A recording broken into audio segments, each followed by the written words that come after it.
Kashmir was such a good idea, why did the ruling party, the BJP, not even dare to put up candidates in the 3 valley seats of Anantnag, Baramulla and Srinagar? If 370 was such a big deal and you were going to campaign on the basis of 370, you did not even dare to fight the seats.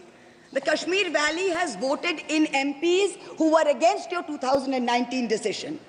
You downgraded Ladakh into a union territory. You told them it was a temporary move. Today, 5 years later, the Ladakhis are still waiting. They have not got back their statehood. You have not given them a legislature. You have not included them in the 6th schedule. You have not given their demand of 2 separate seats of Leh and Kargil. As a result, in the current Lok Sabha, the Ladakhis have relegated you to 3rd position in the Lok Sabha. You lost it. The 4th theme in the Honorable President's address, the Election Commission of India. The speech expresses gratitude to the ECI for conducting the largest election in the world. With all humility, with no intent to denigrate the office of what used to be the august constitutional body of this land, let us as members of this opposition put on record that we won in spite of the EC, not because of it. The commissioners chosen by a government-dominated panel in willful disobedience of the Supreme Court turned a deaf ear to the most egregious violations of the Model Code of Conduct by the ruling party, by the Honorable Prime Minister with his hate-filled speeches and his divisive religion-based rhetoric. This country has been ashamed and disgusted by the language used against minorities during this campaign. This election will go down in history where an eager and compliant election commission turned a blind eye and a deaf ear against the excesses of the ruling party when the MCC was in effect. Opposition leaders were arrested, party accounts were frozen, ED and CBI even came into our election offices with impunity. Ultimately, the voters took charge and they said, "Bahut ho gaya. Enough is enough." The 5th theme, and here I have to commend the speechwriter's very dark, almost macabre sense of humor. The Indian Railways, aviation and infrastructure. The address says that work on the Ahmedabad-Mumbai bullet train is going on at a fast pace, and Indian Railways is doing feasibility studies for bullet train corridors in the north, in the south, in the east of India. Now I'm going to ask the government a question. Why are you, Honorable Chairperson? Is this a cruel joke? You are sanctioning 1,08,000 crores, 1,08,000 crores for one single Mumbai-Ahmedabad bullet train. A basic high-speed rail network costs 200 crores per kilometer. The Indian Railways is touting the Kavach anti-collision system. It's an automatic train protection system as the cheapest in the world, says 50 lakhs per kilometer is the cost. The total rail tracks in India is roughly about 126,000 kilometers. So the cost of covering all of India with Kavach is going to be 63,000 crores. All of India's Kavach costs 63,000 and one single Ahmedabad-Mumbai bullet train costs 1,08,000. Please look at the numbers. Last June in Balasore, 3 trains collided, 296 people died. The ministry said Kavach was not operational on that route. Last week, Kanchenjunga Express collided with a goods train in New Jalpaiguri. 10 people died. Again, the ministry said Kavach is not operational on the route. The Economic Times had a survey which said at the current level of funding, it will take 50 years for all of India to be covered under Kavach. And you're telling us about bullet trains. And please don't start shouting about what it was during Nehru's time. We don't know and we don't care. False equivalences cannot take the place of real body bags. The address mentions about how India is apparently the 3rd largest domestic aviation hub of the world. In truth, India's airports have become domestic hazard hubs. First in Jabalpur, then in Delhi, then in Rajkot. Newly constructed airports have canopies falling down, killing people. The newly constructed Rampat in Ayodhya has had 3 cave-ins in the last week. The Pragati Maidan tunnel is flooded. The Atal Setu has developed cracks. The Ram temple's roof is leaking. This is exactly what happens when infrastructure is poorly planned and rushed in order for photo opportunities by the supreme leaders. The sixth theme, competitive cooperative federalism. Honorable Chairperson, sir, the last decade saw the most brutal government-sponsored throttling of cooperative federalism that this country has ever seen. I speak for my own state of West Bengal. The centre has withheld 7,000 crores in Manrega funds. 17 lakh households have been deprived for work already done. It has held back 8,200 crores under the rural housing scheme, over 11 lakh houses sanctioned but not paid. Another 1,000 crores has been held back in pension and PMGSY. A total of 16,000 crores. When we went to meet the Rural Development Minister, we were dragged out by the Delhi police and bundled into prison vans. Last week, as a delegation, we went to meet with Atishi of the AAP, who was on hunger strike. Look at what is happening in the AAP government in Delhi today. The Aam Aadmi is in power in Delhi. There was a 1994 water sharing agreement which mandated Haryana to release 613 million gallons of water per day to Delhi. Haryana is run by the BJP government, and they have reneged on this agreement. They are releasing 100 million gallons less per day, as a result of which 28 lakh people in Delhi are having to go without water per day. This government's competitive cooperative federalism seems to be an exercise in how to compete on how to choke opposition-run states. भैया हमको बैठाना आप पे बहुत भारी पड़ा, हमको मत बिठाइए, बहुत भारी पड़ा आप पे, बहुत भारी पड़ा. The government spent the past 5 years. Honourable member, kindly address to the chair. The government spent the first 5 years in almost perfecting an elected autocracy.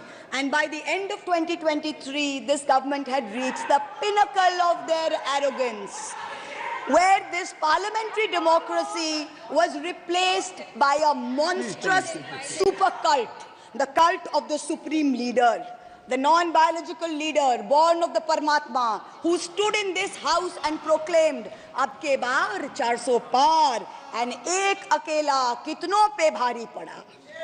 This was the turning point. This was the turning point when the destiny of the ruling party changed. Whether in Greek mythology, whether in Indian mythology, if you act with arrogance towards the gods, you will be punished. We have 33,000 gods in India, but in our democracy, the most supreme of them is the Gana Devata, the Lord of the people, and they have punished you. You may have formed a government again, but yours is a Pyrrhic victory, a victory which inflicts such a devastating toll on the victor that it is tantamount to a defeat. In Bengal, the supreme leader started his Vijay Sankalp Yatra on March 1st in the constituency of Arambagh, then came to Krishnanagar, then came to Barasat, ended on May 29th in Calcutta. मेरे ऊपर तो विशेष कृपा की उन्होंने, दो बार आए. The BJP lost all these seats. The Honorable Prime Minister did 23 campaign meetings in Bengal and lost in 20 seats. In Maharashtra, the Honorable Prime Minister campaigned in 18 seats. The NDA lost in 15 of them. Ek akela kitno pe bhari pada. In Punjab, he campaigned in Hoshiarpur, in Jalandhar, in Patiala, in Gurdaspur. The BJP lost all the 4 seats. Ek akela kitno pe bhari pada. In Rajasthan, he campaigned at Banswara with the most disgraceful references to Muslims. In outright violation of the law, the EC kept quiet.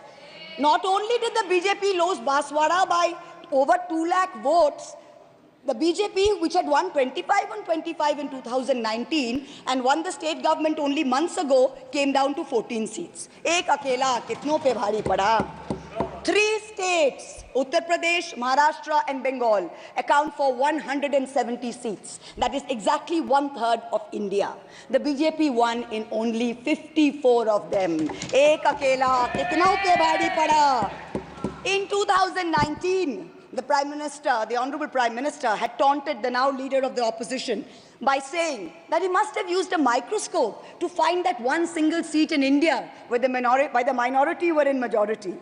Honorable Chairperson, sir, it is so ironic that today the majority needed no microscope to turn the BJP into a minority. जहाँ जहाँ भी majority है वहीं आप ही minority बन गए. आप तो घुस-घुस के मारने वाले थे ना, इस बार तो जनता ने घुस-घुस के मार दिया. The treasury benches have always claimed that the opposition lacked in hard work and in merit. We are all part of a Parivarvad. We are dynasts. Whereas they are proud to be part of a meritocracy. They are proud to be part of a Modi ka parivar. How ironic is it today that 20 ministers in the union cabinet are dynasts? How ironic is it that the Honorable Prime Minister has to take to social media himself to tell people that no, it is not Modi ka parivar, it is NDA, the Nitish Naidu Dependent Alliance. In January, the Honorable Prime Minister consecrated the unfinished Ram temple in Ayodhya. He said he was tasked with the divine duty of bringing Ram Lalla home. The Ram Mandir was going to ensure that not only would the BJP cross 400 seats, but that this government would last 1,000 years. The last time in history that we heard of a 1,000-year vision was during the Third Reich. This was the second time that we've heard of it. But then ultimately, Lord Ram said, stop, not in my name. Oti dorpe hoto Lanka. Too much arrogance, too much pride caused you to lose the kingdom of Lanka. The BJP lost in Ayodhya, Faizabad, where the temple is. It lost in Banda Chitrakoot, where Lord Ram meditated. It lost in Shravasti, where the son of the Honorable Prime Minister's ex-secretary said, my father has built the temple, campaigned in his name, you lost there. All the seats around Ayodhya, Basti, Sultanpur, Ambedkar Nagar, the BJP lost. ये तुम लोगों के नाम जपो में पहले सा आराम नहीं. ये तुम लोगों के नाम जपो में पहले सा आराम नहीं. जबरदस्ती के जय श्री राम में सब कुछ है पर राम नहीं. जबरदस्ती के जय श्री राम में सब कुछ है पर राम नहीं. Today in India, there are two types of leaders.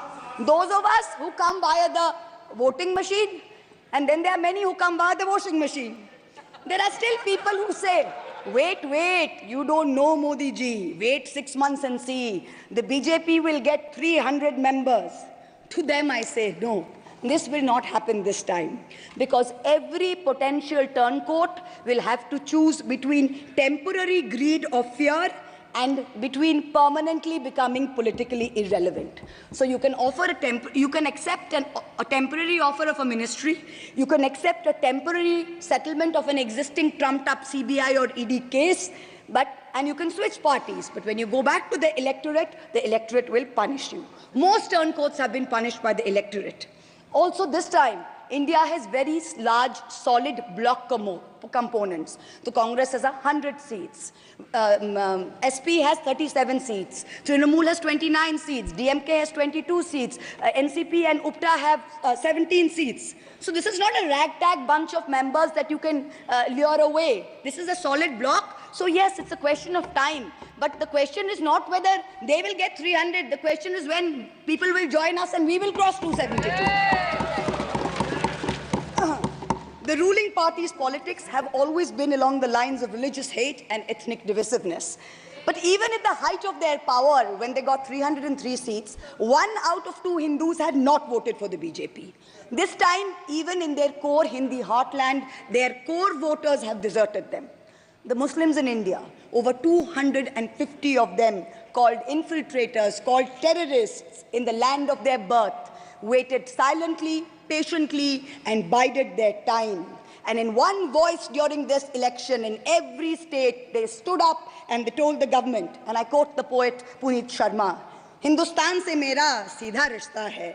Tum kaun ho be? Tum kaun ho be? Kyun batlau tumko? Kitna gehra hai? The Dalits, whom the BJP paid lip service to for so many years, realized that even the talk of 400 seats meant that Baba Sahib Ambedkar's constitution was in danger, and they deserted the party. The Marathas, whom the BJP coalition had tried so desperately to woo, realized that their promises were worth nothing. The BJP and its allies lost 7 out of 8 seats in Marathwad.